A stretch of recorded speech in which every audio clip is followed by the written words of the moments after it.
morning, students. From today onwards, we are going to start our new subject called cloud computing. Cloud computing is basically a subject which is based on the concept of nowadays, जिसमें कि हम ये सीखते हैं कि कैसे एक organisation या फिर कैसे इंटरनेट पे जो चीज़ें हम आज की डेट में यूज़ कर रहे हैं वो इतनी इजीली एक्सेस हो जा रही है, उनको हम यूज़ कर पा रहे हैं विदाउट एनी हैसल। हमारी डिवाइस की जो कैपेसिटी है, जैसे हमारी रैम, हमारी हार्ड डिस्क, उसकी चिंता करने की हमें ज़रूरत नहीं है, क्योंकि जो भी सारी सर्विसेज वो हमें मिल रही हैं वो हमारे डिवाइस पे लोड होने की उनको ज़रूरत नहीं होती है। The concept of cloud computing we will understand today. So basically, cloud computing is a specialized form of distributed computing. Okay, cloud computing क्या है? एक ऐसी फॉर्म है डिस्ट्रीब्यूटेड कंप्यूटिंग। ये वर्ड पहले आया था, उसके बाद क्लाउड कंप्यूटिंग आया। मतलब कि हमने किसी काम को डिस्ट्रीब्यूट कर दिया, तो जो यूजर, जैसे गूगल के सर्वर्स हैं, तो एक सर्वर ही नहीं है गूगल का, पूरे world wide number of servers हैं। तो जब भी हम google.co.in ओपन करेंगे या फिर गूगल की वेबसाइट, गूगल का वेब पेज जो ओपन कर रहे हैं हम, तो वो रिक्वेस्ट, मेरी रिक्वेस्ट कहीं किसी और सर्वर पे जाएगी, आपके बगल में बैठे हुए इंसान की रिक्वेस्ट किसी दूसरे सर्वर पे जा सकती है। मतलब उन्होंने सर्वर्स को डिस्ट्रीब्यूट करा है। क्यों? क्योंकि एक ही सर्वर कितनी रिक्वेस्ट को हैंडल करेगा। वो नेटवर्किंग का कंसेप्ट जहाँ पे आता है कि वो उस रिक्वेस्ट को हैंडल करते करते हैंग होने के चांसेस हैं, तो डिस्ट्रीब्यूट कर दिया काम को। इस तरीके से ये कंसेप्ट जब आया था, उसके बाद ही क्लाउड कंप्यूटिंग का कंसेप्ट आया। So cloud computing is a specialized form of distributed computing that introduces utilization models for remotely provisioning scalable and measured resources. ऐसे resources जो remotely हम available करा सकते हैं, जो कि ज़रूरी नहीं है कि आपके लैपटॉप, आपके मोबाइल में हो, उनको हम फिर भी एक्सेस कर पा रहे हैं। मतलब कोई भी सॉफ्टवेयर मुझे अपने लैपटॉप में डाउनलोड करने की ज़रूरत नहीं है, मैं उसको इंटरनेट के थ्रू एक्सेस कर सकती हूँ। That is a concept of cloud computing. तो हम इसे डिटेल में पढ़ते हैं। तो कहाँ से शुरू हुआ था idea of cloud? It traces back to जब जॉन मैकार्थी ने एक कंसेप्ट दिया था 1961 में। ठीक है, कंप्यूटर साइंटिस्ट थे जॉन मैकार्थी। उन्होंने कहा कि if computers of the kind I have advocated become the computers of the future, then computing may someday be organized as a public utility, just as a telephone system is a public utility. उन्होंने ये कहा कि computers जो हैं, जिस type के computers की मैं बात कर रहा हूँ, उन्होंने डिस्ट्रीब्यूटेड सिस्टम की बात करी। उन्होंने कहा कि कंप्यूटर को हम नेटवर्क पे डालेंगे अगर, तो उसको हर कोई यूज कर सकता है। तो उन्होंने कहा कि जिस टाइप की कंप्यूटर्स की बात मैं कर रहा हूँ, अगर वो फ्यूचर में यूज होंगे, तो कंप्यूटिंग बिल्कुल उस तरीके की हो जाएगी जिस तरीके का एक टेलीफोन सिस्टम, टेलीफोन बूथ होते थे पहले से, आज की डेट में आपको कम ही देखने को मिलेंगे।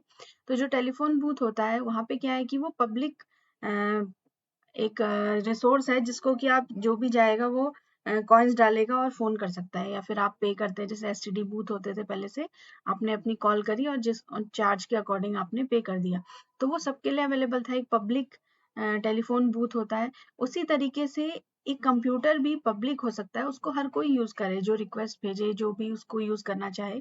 तो इस तरीके का एक कंसेप्ट जॉन मैकार्थी ने प्रपोज किया था।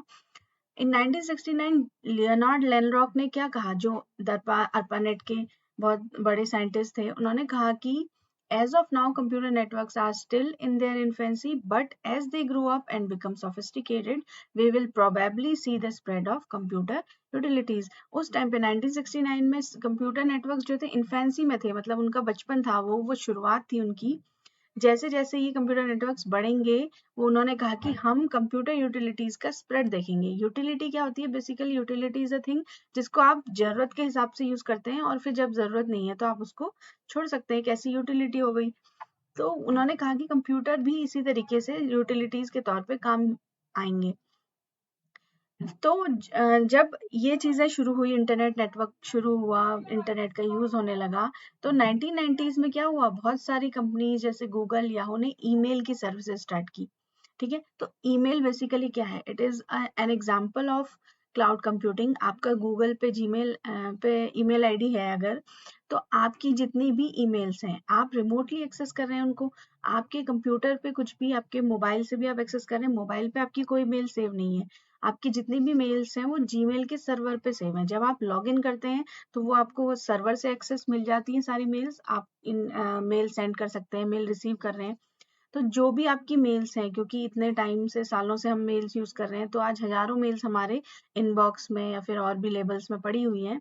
तो जो ये मेल्स हैं ये सारी हमारे सर्वर पे स्टोर हैं, जीमेल के सर्वर पे, हमारे कंप्यूटर या लैपटॉप में नहीं है। तो that is called a concept of cloud. जो आपको सर्विस चाहिए, आपको ईमेल की सर्विस प्रोवाइड हो रही है, आप उस सर्विस को यूज कर रहे हो, लेकिन जो डेटा है वो आपके पास सेव नहीं हो रहा है। ओपन पब्लिशिंग प्लेटफॉर्म्स जैसे माई स्पेस, फेसबुक, यूट्यूब, ठीक है, आप यूट्यूब पे वीडियो जब हम अपलोड करते हैं तो वो हमारे कंप्यूटर या मोबाइल से सर्वर पे अपलोड हो जाता है। और social media like Twitter, LinkedIn और फेसबुक, यू ऑल नो, उसमें भी क्या है, आप जो फोटोज अपलोड कर रहे हैं वो उनके सर्वर पे सेव है, फिर वो आपको हमेशा मिलेगी, आप किसी भी डिवाइस से उसे एक्सेस कर सकते हैं। तो दिस काइंड ऑफ कंसेप्ट जो है वो लेके आया क्लाउड का कंसेप्ट। ये क्लाउड ही है एक तरीके से, और इसी से क्लाउड का कंसेप्ट इमर्ज हुआ। तो लेट 90s में salesforce.com, amazon.com ने वेब सर्विसेज स्टार्ट करी। amazon की जो ऐप है वो भी एक वेब सर्विस है, लेकिन जस्ट नॉट दैट, यानी कि शॉपिंग ऐप हुई, उसी को आप कहेंगे कि वो क्लाउड का एग्जांपल है। वेब सर्विसेज बहुत सारे सेल्स फोर्स ने, जैसे CRM होता है, एक कंज्यूमर रिलेशनशिप मैनेजमेंट, एक सॉफ्टवेयर होता है जिसमें आपने अगर कोई कंपनी, जैसे आप ऑर्गेनाइजेशन, आपने अपनी कंपनी खोली, तो आपको जितनी भी चीजें चाहिए, आपकी सेल्स का डेटा, आपकी रिक्वायरमेंट्स, आपके जितना भी उसमें सालों से इतनी सेल्स हुई है, या फिर आपके जितने वो थे सारे कंज्यूमर से मीटिंग्स होती हैं, या फिर आपके जितने प्रोडक्ट्स हैं, आप कौन कौन सा प्रोडक्ट लॉन्च करते हैं, ये सारी चीजें, मतलब एक कंपनी को जितनी चीजों के लिए सॉफ्टवेयर की रिक्वायरमेंट होती है, वो सारे सॉफ्टवेयर आपको उस एक बड़े सॉफ्टवेयर के अंदर, उस सारी फैसिलिटीज आपको मिलेंगी, दैट इज कॉल्ड CRM। तो Salesforce, Amazon Web Services ने कुछ CRMs प्रोवाइड करे जो कि रिमोट थे, ठीक है, जिनको रिमोटली हम एक्सेस कर सकते थे और कंप्यूटिंग रिसोर्सेज से हम एक्सेस करते थे। तो एक ऑर्गेनाइजेशन को अपने जैसे एक बिल्डिंग में एक कंपनी स्टार्ट हुई है, तो उसको अपने ऑफिस में अलग से सर्वर स्पेस या फिर ऐसा कुछ बनाने की जरूरत नहीं है, इतना ज्यादा इंफ्रास्ट्रक्चर उसको खरीदने की जरूरत नहीं है। वो ऑनलाइन भी इन सब चीजों को, सारे सॉफ्टवेयर को रिमोटली एक्सेस कर सकते हैं। मतलब मैं एक ऑर्गेनाइजेशन हूँ तो मुझे स्पेशली अपने लिए कोई सॉफ्टवेयर डिजाइन करवाने की जरूरत नहीं है, तो रिमोटली हम एक्सेस कर पा रहे हैं। तो ये चीजें स्टार्ट हो गई थी 1990s में। And then we had the concept of cloud computing. तो हिस्ट्री ऑफ क्लाउड कंप्यूटिंग आ तो गई थी एग्जिस्टेंस में in 1950 with the implementation of mainframe computers, क्योंकि जो मेन फ्रेम कंप्यूटर्स थे उस टाइम पे, बड़े कंप्यूटर्स जिनको की कूलिंग की जरूरत होती थी, एक बड़े से कमरे में वो होते थे, तो वहां पे जाके लोग उन्हें यूज करते थे। जैसे अगर मुझे कंप्यूटिंग का कुछ काम करना है तो I will go to the place जहाँ मेन फ्रेम कंप्यूटर अवेलेबल है, और मैं उसको यूज करके अपना काम करके वापस आ जाऊंगी। लेकिन मैं अपने घर में main frame computer, it was not possible कि हर एक अपने घर में, आज की डेट में जैसे लैपटॉप है, हर एक अपने घर में मेन फ्रेम कंप्यूटर्स को रख ले, ऐसा पॉसिबल नहीं होता था। तो हम वहां पे जाके उसको यूज कर पाए थे। तो that is the concept started, हो गया था ये 1950 में क्लाउड कंप्यूटिंग का। उसके बाद क्या हुआ कि जब हम इंटरनेट पे आने लगे तो ये चीजें एनहेंस होने लगी। Like in 1950s main frames का कंप्यूटर था, तो ऑटोमेशन फेज स्टार्ट हो गया था, और लोकलाइज्ड इंफ्रास्ट्रक्चर था, मतलब एक जगह पे इंफ्रास्ट्रक्चर रखा है, वहां पे जिसको जरूरत है वो जाके यूज कर लेगा। राइज ऑफ पीसी, फिर जब 1960s में पर्सनल कंप्यूटर्स आने लगे तो पर्सनल डेस्कटॉप की डिमांड बढ़ने लगी। डिसेंट्रलाइज्ड हो गई कंप्यूटिंग, मतलब एक ही जगह पे सब कंप्यूटिंग या काम करने के लिए नहीं इकट्ठा होते थे, हर एक ने अपने घर में अगर पीसी है सबके पास, तो डिसेंट्रलाइजेशन हो गया, हर कोई अपने घर से काम कर रहा है। Birth of IT service industries, शुरुआत होने लगी, जो लोग आईटी सर्विस प्रोवाइड करना चाहते हैं। इस तरीके का कंसेप्ट 1960s लेट में आ गया था। फिर 1990s के अराउंड क्लाइंट सर्वर आर्किटेक्चर आया। यहाँ पे क्या हुआ कि वर्चुअल प्राइवेट नेटवर्क्स ऑफर होने लगे। मतलब client server architecture is basically the base of cloud computing. होता क्लाइंट सर्वर आर्किटेक्चर क्या होता है, देयर इज अ क्लाइंट जो रिक्वेस्ट भेजता है, और देयर इज अ सर्वर जो रिक्वेस्ट को रिसीव करता है।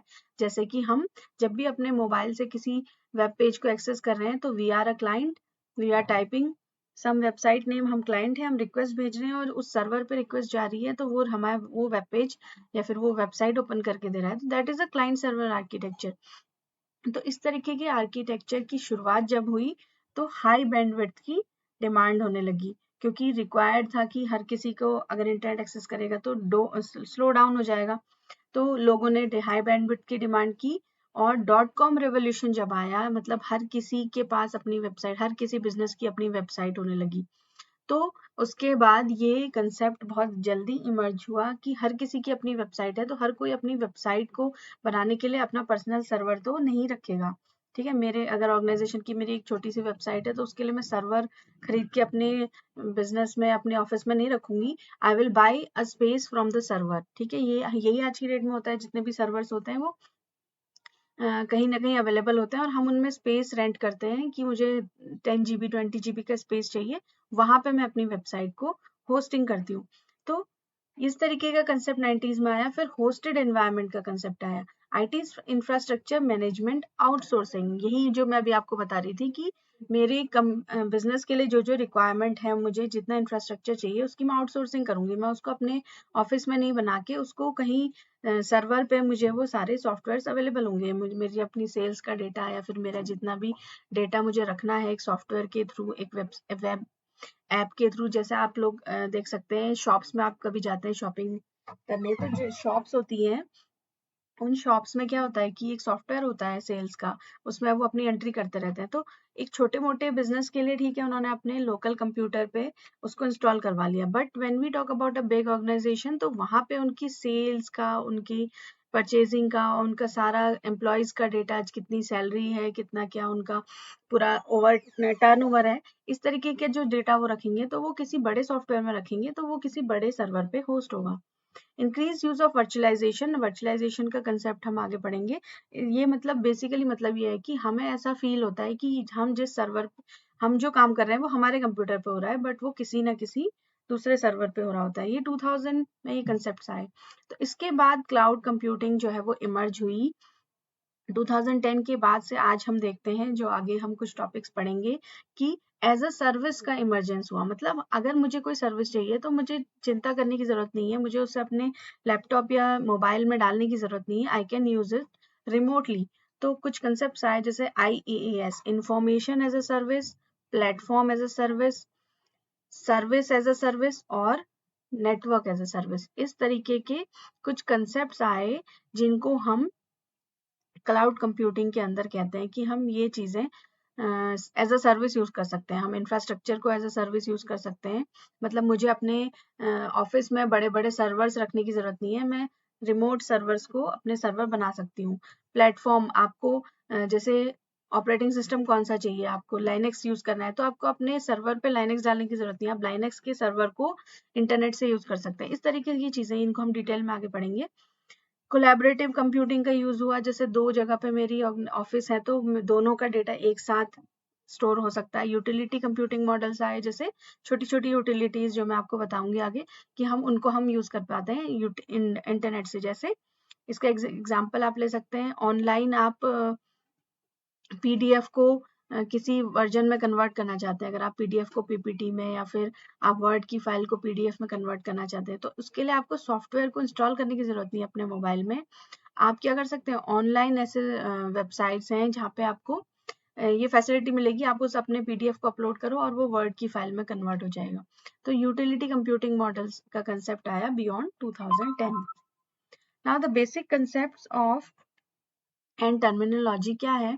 क्लाउड का जो कंसेप्ट है, cloud refers to a distinct IT environment that is designated for the purpose of remotely provisioning scalable and measured IT resources. ठीक है, एक ऐसा एनवायरनमेंट है जो कि रिमोट है और स्केलेबल है, मतलब उसको हम बढ़ा या कम कर सकते हैं। आज मुझे सर्वर पे 30 GB का स्पेस चाहिए, अब मेरा स्पेस भर गया तो मैं और स्पेस उनसे रेंट पे ले सकती हूँ। तो the term originated as a metaphor for the internet. ठीक है, इंटरनेट को हम बढ़ा चढ़ा के क्लाउड कह सकते हैं। मेटाफर एक उसकी डेफिनेशन हो सकती है, जैसे इंटरनेट को का एक ऐसा रूप है जिसको कि हम रिमोटली ही हमेशा एक्सेस करेंगे, वो है cloud. Prior to cloud computing, its own formalized IT industry segment, the symbol of a cloud was commonly used to represent the internet in variety of specifications. हम cloud के symbols को इस तरीके से use करते हैं, हम cloud बादल जैसा बना देते हैं, तो कंफ्यूज होने की जरूरत नहीं है, there is a boundary of cloud environment. Cloud is not the internet. Internet एक बड़ा टर्म होता है, इंटरनेट पूरा वर्ल्ड के डिवाइसेस को कनेक्ट करता है। हमें कहते हैं कि it is an internet, it is a way which provides us the connectivity. और सिंबल क्या है, सॉरी क्लाउड क्या है, cloud is a restricted environment, मतलब वो किसी एक सर्विस की बात हो रही है, तो पूरे दुनिया के क्लाउड को हम एक साथ नहीं रिप्रेजेंट कर सकते, तो this is a cloud. It is important to distinguish between cloud and the cloud symbol from the internet। ठीक है, इंटरनेट के सिंबल और क्लाउड के सिंबल को डिस्टिंग्विश रखना होता है, हमें दोनों चीजें एक नहीं है। As a specific environment used to remotely provision IT resources, a cloud has a finite boundary। मतलब जीमेल अगर मुझे सर्विस प्रोवाइड कर रहा है तो मैं जीमेल के थ्रू रेडिफ मेल को एक्सेस नहीं कर सकती। इस तरीके से मैं जीमेल की ही सर्विसेज को एक्सेस कर पाऊंगी, उसकी लिमिटेशन बाउंड्रीज है। अब मुझे दूसरी सर्विस चाहिए तो मुझे दूसरे क्लाउड पे जाना पड़ेगा, दिस इज अ डिफरेंस। लेकिन इंटरनेट में हम क्या कर सकते हैं उसको, there are many clouds accessible via internet, internet के थ्रू ही तो हम सारे क्लाउड्स को एक्सेस करें, तो there is a difference. Cloud computing provides us the means by which we can access the applications as utilities over the internet। ठीक है, क्लाउड कंप्यूटिंग एक ऐसी एप्लीकेशन है या फिर एक ऐसी फैसिलिटी है जिसके थ्रू हम एप्लीकेशंस को यूज कर सकते हैं। Cloud refers to a network और internet, but there is a difference between both of them. ठीक है, इट रिफर्स टू देम, या फिर हम कह सकते हैं cloud is something which is present at remote location. तो क्लाउड जो है वो किसी रिमोट लोकेशन पे प्रेजेंट एक ऐसा नेटवर्क है जिसको हम यूज कर रहे हैं using internet. Cloud can provide services over network, on public network और ऑन प्राइवेट नेटवर्क। ठीक है, अगर मैं पब्लिक नेटवर्क जैसे मैं गूगल या फेसबुक की बात कर रही हूँ, यूट्यूब की बात कर रही हूँ, that is a public network, तो वो क्लाउड सर्विस पब्लिक नेटवर्क की होगी। और अगर मैं किसी कंपनी के सॉफ्टवेयर की बात कर रही हूँ, कंपनी में जो CRM यूज हो रहा है या फिर वो अपना जो डेटा रख रहे हैं वो प्राइवेट नेटवर्क पे रखते हैं। एप्लीकेशन जैसे email, web conferencing, customer relationship management all run in cloud. जैसे कभी आपने देखा वेब कॉन्फ्रेंसिंग होती है, जूम का आप यूज कर रहे हैं, तो आप जूम ने ऐप इंस्टॉल नहीं करी, आप वेब पेज के थ्रू भी बिना ऐप इंस्टॉल करे भी आप जूम से या गूगल मीट को यूज कर सकते हैं आप वेबसाइट के थ्रू, तो that is the concept of cloud. Cloud computing refers to manipulating, configuring and accessing the applications online। ठीक है, it offers online data storage, infrastructure and application। हम एक जगह पे बैठे हुए हैं, तो वहां पे ये एक क्लाउड है। ठीक है, ये कंसेप्ट, ये डायग्राम जो है ये क्लाउड का है। तो हम क्लाउड के अंदर स्टोरेज भी होता है, हमें सर्वर्स प्रोवाइड हो रहे हैं, जैसे आपकी मेल्स जो सारी है वो जीमेल के सर्वर पे है, स्टोरेज है। एप्लीकेशन, जीमेल एक एप्लीकेशन है, फेसबुक, यूट्यूब, ट्विटर, इतनी एप्लीकेशंस आप यूज कर रहे हैं, वो किसी एक कंप्यूटर पे है, उनको लोग एक्सेस कर रहे हैं। और इंफ्रास्ट्रक्चर मतलब आपको जरूरत है तो आप अपना प्राइवेट सर्वर बना सकते हैं, आप अपनी वेबसाइट को होस्ट कर सकते हैं। तो सारे काम हमें क्लाउड के अंदर मिल रहे हैं। और ये डिवाइसेस हैं, मोबाइल्स हैं, पर्सनल जो लैपटॉप्स हैं, उनके थ्रू, डेस्कटॉप्स के थ्रू हम इन सर्विसेज को एक्सेस कर रहे हैं। Now, what is an IT resource? IT resource is a physical or virtual IT related artifact that can be either software based, जैसे वर्चुअल सर्वर है। ठीक है, IT रिसोर्स क्या हो सकता है, एक सॉफ्टवेयर भी हो सकता है और एक हार्डवेयर भी हो सकता है। सॉफ्टवेयर जैसे कि एक कस्टमर सॉफ्टवेयर प्रोग्राम है, ठीक है, CRM, मतलब मुझे एक सॉफ्टवेयर का यूज करना है और उसका यूज मैं ऑनलाइन ही कर रही हूँ, उसे मैंने अपने सर्वर पे, अपने मोबाइल पे इंस्टॉल नहीं किया, अपने लैपटॉप में। और हार्डवेयर बेस्ड भी हो सकता है, जैसे कि फिजिकल सर्वर, मतलब मैंने कुछ होस्टिंग करी है, मैंने अपनी वेबसाइट बनाई है और उसको मैंने एक सर्वर पे होस्ट किया है, वहीं से वो लोग उसे एक्सेस कर रहे हैं, तो वो हार्डवेयर बेस्ड हो गया। और जैसे कि मैंने आपको अभी एग्जांपल दिया कि मुझे एक PDF को कन्वर्ट करना है एक दूसरे फॉर्मेट में, या फिर आपने गूगल शीट्स के बारे में सुना होगा कि मैं एक्सेल शीट बना भी सकती हूँ वहाँ पे, और उसको फिर यूज करके, मतलब उसमें डेटा डाल के उसको वहीं पे सेव रखूंगी, तो मैं उसको किसी के साथ शेयर भी कर सकती हूँ, तो वो सॉफ्टवेयर प्रोग्राम हो गया। तो IT रिसोर्स कुछ भी हो सकता है, सॉफ्टवेयर, हार्डवेयर कुछ भी हो सकता है। तो फिजिकल सर्वर जो है वो इस तरीके से डिनोट होता है, वर्चुअल सर्वर, ये हम आगे वर्चुअलाइजेशन पढ़ेंगे। इस तरीके से डिनोट होता है software program, service, storage device and a network. This illustrate the symbols.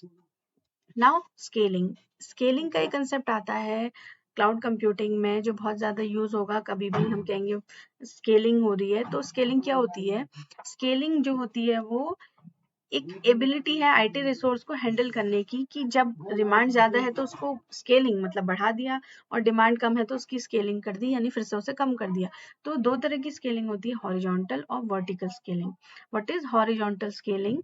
Horizontal scaling is that the same type is referred as horizontal scaling, यानी allocating or releasing of IT resources that are of same type। कहने का मतलब है कि किसी resource को जो कि फॉर एग्जाम्पल ऐसा है कि सर्वर है, एक ही रिसोर्स है, ठीक है, उसको मैं कभी बढ़ा रही हूँ कभी घटा रही हूँ, बढ़ाएंगे घटाएंगे घटाएंगे कैसे? वर्चुअल सर्वर्स बनाएंगे। हम ये कंसेप्ट पढ़ेंगे वर्चुअलाइजेशन का आगे आने वाले टॉपिक्स में। एक सर्वर है, उसको मैंने 3 सर्वर्स में डिवाइड कर दिया।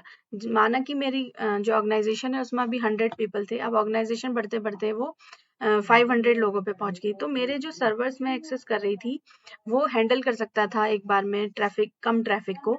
अब रिक्वेस्ट क्योंकि ज्यादा आ रही है या फिर लोग भी उसे यूज कर रहे हैं, तो जो रिक्वेस्ट बढ़ गई हैं उसको हैंडल करने के लिए मेरा सर्वर हैंग ना हो या फिर टाइम में बहुत ज्यादा रिप्लाई करने में टाइम लगा है, मैंने कोई एक्सेस करा वेबसाइट और उसमें कुछ टाइप किया तो बहुत देर में वो काम कर रहा है, ऐसा ना हो, इसलिए मैंने उस सर्वर को 3 सर्वर्स में डिवाइड कर दिया। मतलब डिमांड के अकॉर्डिंग 1 के 2, 2 के 3 हम कर सकते हैं। मैंने एक ही सर्वर को, अब एक सर्वर फॉर एग्जांपल 10 रिक्वेस्ट को हैंडल कर सकता है अगर एक वर्चुअल सर्वर, तो उस अब 2 सर्वर्स 20 को एक साथ साइमल्टेनियसली हैंडल करेंगे, और अगर 3 सर्वर्स हैं तो 30 रिक्वेस्ट को वो एक साथ साइमल्टेनियसली हैंडल कर सकते हैं। तो मतलब कि स्केलिंग कर दी मैंने, अपना जो रिसोर्स है उसको बढ़ा दिया, scaling in and scaling out इसको हम कहते हैं। अगर अब डिमांड कम हो गई तो हम उसको कम कर देंगे। तो according to demand, according to the need हम स्केलिंग कर सकते हैं। तो हॉरिजॉन्टल स्केलिंग मतलब एक ही रिसोर्स को बढ़ाना या घटाना। वर्टिकल स्केलिंग का मतलब है कि रिसोर्सेज को ऐड करना और कम करना, मतलब उसकी कैपेसिटी को बढ़ाना, उसकी पावर को बढ़ाना और कम करना। मैंने एक ही सर्वर को जब 3 में डिवाइड किया तो वो काम तो 3 के बराबर कर रहा है, लेकिन उसकी पावर जरूर कम हो रही है। वो जितनी ज्यादा स्पीड से अब कर पाता था उतनी स्पीड से वो नहीं कर पाएगा, क्योंकि वो एक बार में 10 हैंडल रिक्वेस्ट करने के साथ साथ कुछ और भी काम करता था वो। तो अब वो उसकी पावर भी बढ़ गई है, उसकी रैम बढ़ गई है, उसकी और भी रिसोर्सेज जो है वो बढ़ गए हैं। बट यहाँ पे क्या है कि हम कैपेसिटी को बढ़ा रहे हैं। वर्टिकल स्केलिंग का मतलब है IT resources replaced by another resource which is of higher और लोअर कैपेसिटी, ठीक है। तो हम जैसे एक सर्वर है एनआईटी रिसोर्स, यहाँ पे एक सर्वर वर्चुअल सर्वर है जिसमें 2 सीपीयू है जो 2 प्रोसेसर्स के साथ काम कर रहा है। अब हमें लग रहा है कि वो स्लो डाउन हो रहा है, तो हमने उसको रिप्लेस कर दिया with the processor with the CPU with 4 CPUs, या सर्वर विद 4 सीपीयूज, यानी 4 प्रोसेसर सब उसमें लगे हुए हैं। तो that is called vertical scaling. हमने कैपेसिटी, पावर को बढ़ाया या कम करा, और यहाँ पे हमने नंबर ऑफ हैंडलिंग पावर, यानी कि हमने उसको नंबर ऑफ सर्वर्स को बढ़ाया या कम करा। 1 को 2 में बांट दिया, 2 को 3 में, फिर बाद में जरूरत पड़ी तो 3 का 2 भी कर सकते हैं हम। तो स्केलिंग में वर्टिकल और हॉरिजॉन्टल 2 टाइप्स की स्केलिंग होती है इन क्लाउड कंप्यूटिंग। ये क्लाउड की बात हो रही है।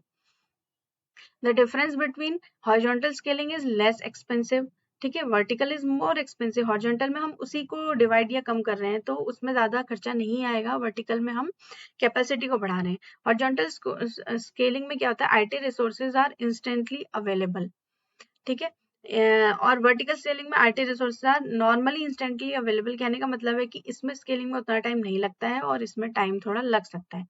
Resource replication and automatic scaling. Horizontal scaling में हमने क्या किया, रिसोर्स रेप्लिकेशन तो क्या, रिप्लिका बनाई, मतलब डुप्लीकेट बनाया, एक सर्वर के 2 बना दिए।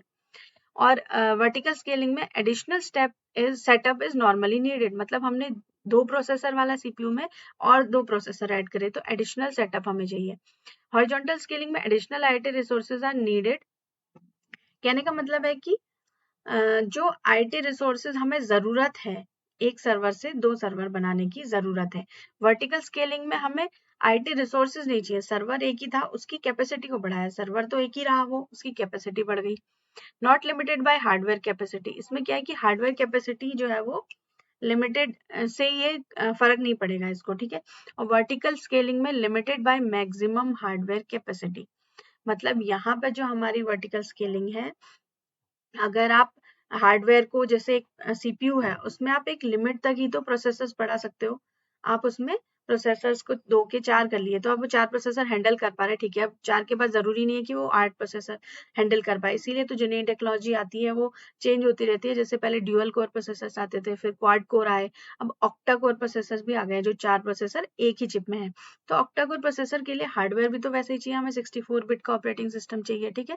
तो जब हम बढ़ाते जाएंगे स्केलिंग, वर्टिकल स्केलिंग में, तो हमारी हार्डवेयर कैपेसिटी लिमिटेड हो जाएगी। मतलब हमें फिर ऐसा नहीं कि उसी सीपीयू में हम प्रोसेसर्स बढ़ा सकते हैं, हमें फिर नया सीपीयू या हार्डवेयर को एनहेंस करना पड़ेगा। जबकि यहाँ पे हम उसी सर्वर को तोड़ते जा रहे हैं, तो हमारी हार्डवेयर कैपेसिटी लिमिटेड नहीं है, स्केलिंग पे डिपेंड करेगा।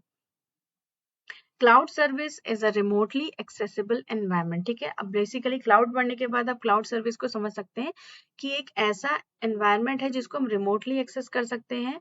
Not all IT resources residing within a cloud can be made available for remote access. For example, a database और a physical server deployed within a cloud may only be accessible by other IT resources there that are within the same cloud। कहने का मतलब है कि ऐसा नहीं कि एक क्लाउड के जितने भी रिसोर्स हैं वो सारे आपको एक्सेसिबल होंगे। अगर आप गूगल मेल को, जीमेल को यूज कर रहे हैं, तो जीमेल का जो डेटाबेस है जहाँ पे आपकी मेल्स स्टोर्ड है, आपको एक इंटरफेस दिख रहा है, एक सॉफ्टवेयर को आप यूज कर रहे हैं, जीमेल का जो इंटरफेस है, आप उसके डेटाबेस को नहीं देख पा रहे हैं, कैसे डेटाबेस में फाइल्स स्टोर है, क्योंकि उसमें आपके साथ साथ हजारों लोगों की मेल्स भी स्टोर हैं। तो आप उस डेटाबेस को एक्सेस नहीं कर सकते जीमेल के, आप जीमेल की ऐप को यूज कर रहे हैं। तो जरूरी नहीं है कि क्लाउड में जितने भी आईटी रिसोर्सेज हैं आप सबको एक्सेस कर पाए, आप क्लाउड की सर्विस को ही एक्सेस करते हैं। जीमेल इज अ सर्विस, आप सर्विस को एक्सेस कर रहे हैं।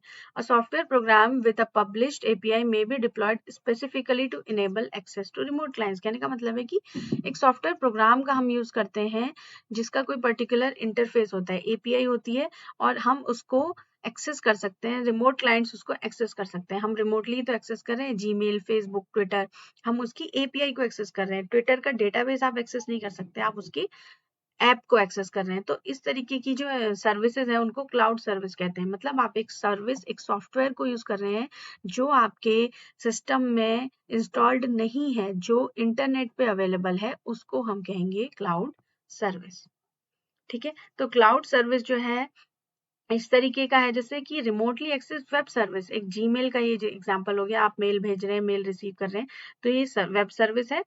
और एक सर्वर है, इसको भी आप, ऐसा नहीं कि सर्वर जो है, सर्विस जो है वो एक सिर्फ एप्लीकेशन ही होती है, आप एक सर्वर को यूज कर रहे हैं। Now the remotely access virtual server क्या हुआ, जैसे क्लाउड सर्विस, जैसे गूगल डॉक्स, ठीक है। गूगल डॉक्स का अगर आपने कभी यूज किया, आप अपने एक्सेल शीट को, अपने वर्ड की फाइल को आप गूगल पे स्टोर कर सकते हैं, आपको अपने कंप्यूटर या अपने मोबाइल में स्टोर करने की जरूरत नहीं है। तो एक सर्वर है जिसमें आपकी फाइल्स स्टोर है, तो वो भी तो एक सर्विस है। Google Docs is a service, वहां पे आप अपनी कोई भी फाइल बना सकते हैं, उसको जब चाहे फिर रिमोटली एक्सेस करके, ओपन करके एडिट कर सकते हैं, दूसरे यूजर से शेयर कर सकते हैं। तो एक सर्वर को भी हम क्लाउड सर्विस कह सकते हैं। जैसे गूगल डॉक्स है, एक क्लाउड सर्विस है जो कि हमें सर्वर स्पेस प्रोवाइड कर रही है। मैं अपने मोबाइल में इतने फाइल्स को सेव नहीं रख सकती, तो मैंने उनको अपलोड कर दिया गूगल डॉक्स में। तो इस तरीके की एक सर्विस का मतलब सिर्फ एप्लीकेशन से ही नहीं होता है, एक सर्वर भी हो सकता है जो कि हमें सर्विस दे रहा है कि आप अपनी फाइल्स को वहां पे स्टोर कर लीजिए। तो cloud service is an IT resource that is made remotely accessible via cloud. अब क्लाउड सर्विस का कंज्यूमर कौन होता है? Cloud service consumer is a temporary runtime role assumed by a software program when it accesses a cloud service. कहने का मतलब है कि आप अपने मोबाइल के थ्रू जब किसी सॉफ्टवेयर को एक्सेस कर रहे हैं, तो आपका मोबाइल यानी कि आप उसके कंज्यूमर हैं। तो common types of cloud service consumers can include software program, ठीक है। आपका सॉफ्टवेयर प्रोग्राम किसी सर्वर को यूज कर रहा है, आपके मोबाइल में कोई सॉफ्टवेयर है जो कि गूगल डॉक्स को यूज कर रहा है, तो वो एक कंज्यूमर हो गया, ठीक है, क्लाउड सर्विस का कंज्यूमर। तो हमारे जो लैपटॉप्स हैं, हमारे मोबाइल डिवाइसेस हैं, वो क्या है? क्लाउड सर्विस कंज्यूमर्स हैं। तो ये एक सॉफ्टवेयर प्रोग्राम, एक सर्विस जो क्लाउड का यूज कर रही है, एक वर्क स्टेशन, एक लैपटॉप, एक mobile devices, these are cloud service consumers. तो बेसिकली हम ही इन्हें यूज कर रहे हैं, तो we are the cloud service consumers, we are using them using this device.